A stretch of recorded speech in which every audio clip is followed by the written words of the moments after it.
다윗을 쫓던 사울은 다윗의 자기 쫓기를 그치고 블레셋을 막기 위해서 갑니다.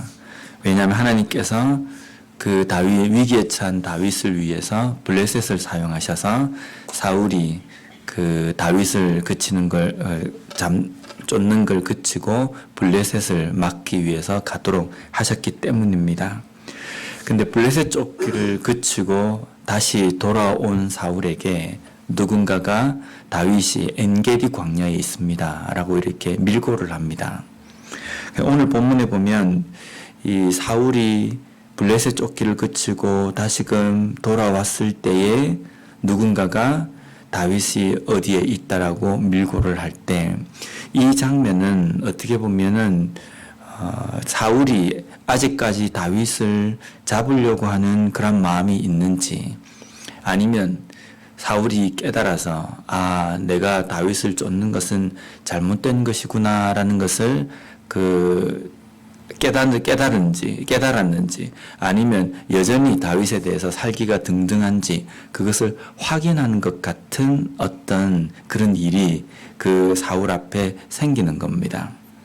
누군가 이렇게 다윗에 대해서 밀고 했을 때 사울은 어떻게 하냐면 내가 이제 그만 쫓아야 되겠다 이렇게 생각한 것이 아니라 다시 또 다윗을 잡으러 가는 겁니다.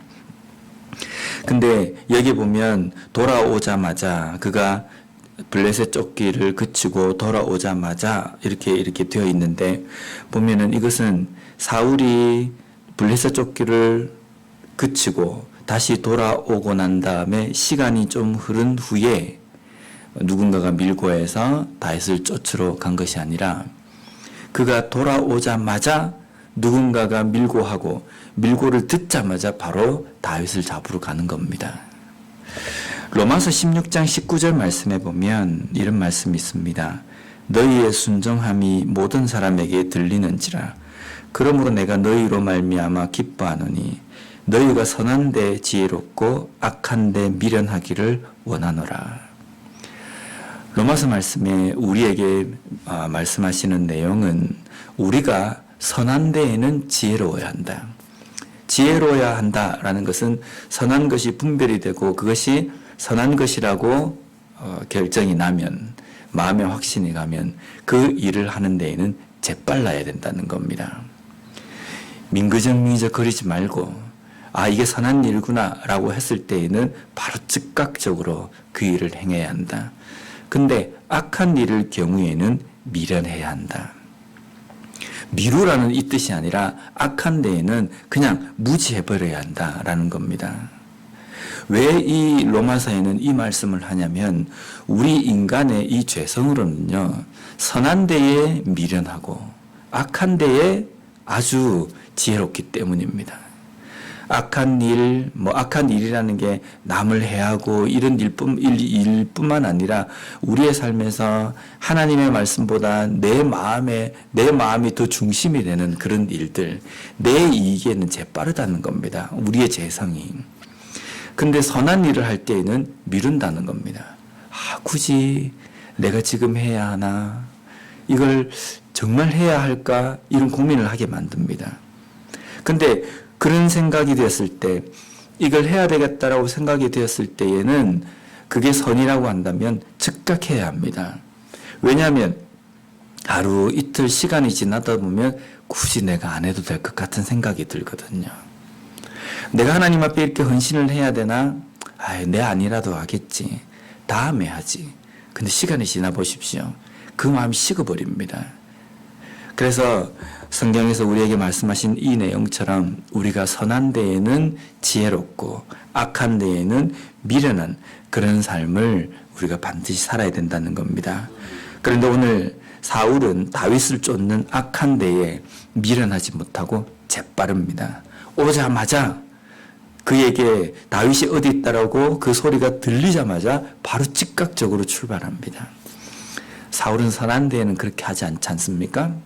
하나님 앞에 회개해야 되는 그 상황에서는 즉각적으로 하나님 앞에 회개하지 않습니다. 즉각적으로 회개하지 않았기 때문에 지금 사울이 이 지경까지 이르게 된 겁니다. 그가 실천에 옮겨서 다윗을 잡으러 사람들을 데리고 총출동을 합니다. 왕으로 모양도 빠지지 않습니까? 다윗을 죽이기 위해서 사람들을 모집해서 그 사람들을 데리고 다윗을 죽이기 위해서 갑니다. 사울이 다윗을 잡으러 간 그곳이 들렴소 바위라고 이렇게 되어 있습니다. 당시 그 이스라엘에는 들염소라는 게 사는데, 이 들염소는 야생염소를 이야기합니다.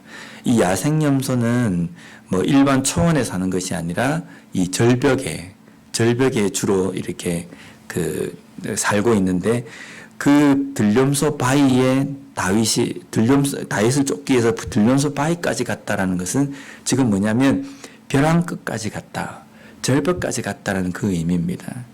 그래서 사울에게 쫓겨서 다윗이 그냥 말 그대로 거의 이제 포위가 되고 잡힐 위기에 있다라는 이 표현이 이 들렴소 바위로 사울이 다윗을 잡기 위해서 갔다는 이 표현에 담겨 있는 겁니다. 그런데 들렴소 바위에 다윗을 추격하기 위해서 가는 중에 양의 우리를 발견합니다. 그리고 그 양의 우리 안에는 굴이 하나 있는데 그 굴에 다윗의 일행이 숨어 있었던 겁니다. 당시 목동들이 이 들렴소가 사는 이곳에는 인적이 드물고 동물들이 잘 오지를 못합니다. 그러니까 여기는 풀이 무성했습니다. 그래서 아는 목동들은 자신들의 양을 데리고 이 들렴소 바위 있는 쪽까지 오게 되는 겁니다. 거기 가면 풀이 많기 때문에 양들을 잘 먹일 수 있습니다. 그렇게 먹이고 있다가 거기에 그 맹수들이 오는 것을 피하기 위해서 그 양의 우리를 만들어 놓고 거기 굴 있는 곳에 양의 우리를 만들어 놓고 위험에 처할 때는 그 양들을 그 굴 안에다가 넣습니다. 그리고 밖에는 가시덤불로 이렇게 막아놓고 맹수들의 공격을 피하는 곳이었습니다. 아주 요새이지 않습니까? 거기에 다윗의 일행이 숨어 있었던 겁니다.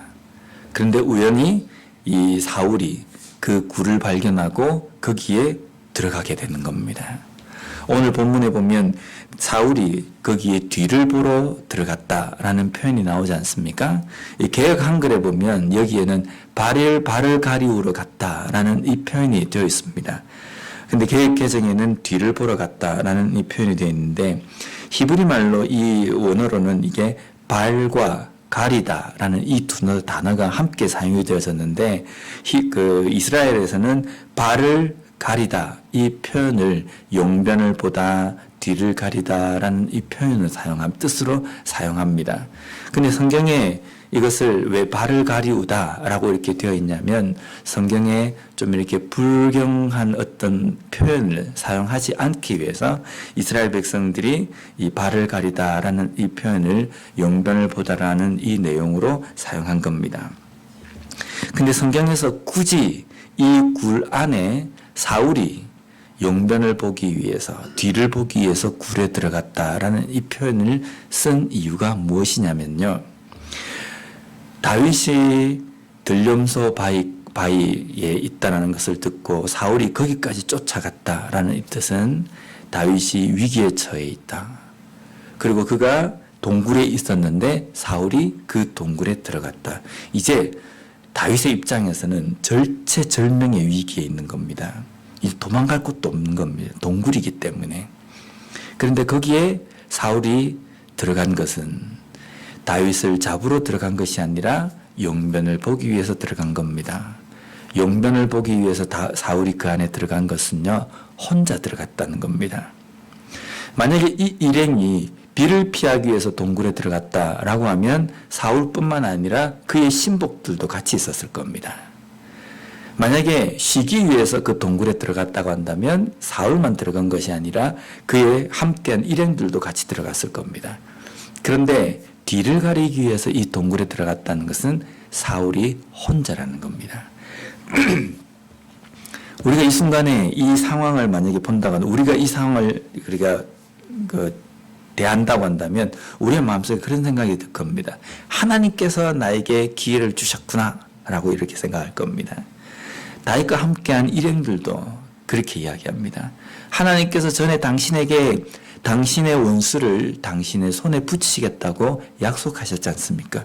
그날이 바로 오늘입니다. 보세요, 지금. 사울이 혼자서 이 동굴에 들어왔습니다. 이거는 지발로 들어온 거기 때문에 하나님께 주신 기회가 맞습니다. 그래서 사울을 죽입시다 라고 이야기합니다. 하나님께서는 하나님의 말씀대로 살아가는 하나님의 백성들에게 때로는 위기를 좋은 기회의 어떤 순간으로 바꿔주십니다. 우리가 생각할 때 나는 이제 완전히 갇혀버렸구나. 나는 완전히 그냥 망하게 되었구나. 나는 완전히 실패하게 되었구나. 라는 막다른 골목에 섰을 때 하나님 앞에 기도하고 하나님께 도움을 간구할 때에 하나님께서는 그 위기를 기회로 바꿔주시는 때도 있습니다. 옆에 있던 많은 사람들은 지금이 바로 그때입니다 라고 이야기합니다. 그런데 과연 사울이 제발로 혼자서 다윗이 숨어있는 그 동굴에 들어온 것이 다윗에게 어떤 좋은 기회가 될까요? 사울을 죽이고 도망자의 신세에서 명하는 기회를 주신 것인지 아니면 어떤 기회인지 사울이 그렇게 들어왔을 때 다윗은 사울을 죽이는 것을 하지 않습니다. 그리고 이렇게 고백합니다. 6절 말씀에 보면 자기 사람들에게 이르되 내가 손을 들어 여호와의 기름 부음 받은 내 주를 치는 것은 여호와께서 금하시는 것이니 그는 여호와의 기름 부음을 받은 자가 됨이니라 하고 기회는 하나님께서 주신 것인데 하나님께서 주신 다윗에게 그 좋은 기회는 사울을 죽이고 도망자의 신세에서 벗어나는 기회를 주신 것이 아니라 위기에 처한 다윗이 사울의 손에서 모면할 수 있도록 주신 기회라는 겁니다. 또한 그러한 상황 가운데서 하나님의 뜻을 다시 한번 깨닫고 하나님께서 무엇을 말씀하시는지를 돌아볼 수 있는 기회를 다윗에게 주신 것이라는 겁니다. 우리가 우리의 삶에서도 이게 하나님께서 나에게 주신 기회다라고 했을 때 기회구나라고 생각하는 그 기회를 우리는 어떻게 해석을 하냐면요. 내중심적으로 생각합니다. 이게 내가 봤을 때 나에게 이게 유리한 것이다 라고 하면 그걸 기회라고 생각합니다. 하나님께서 주시는 아주 좋은 길이라고 생각합니다.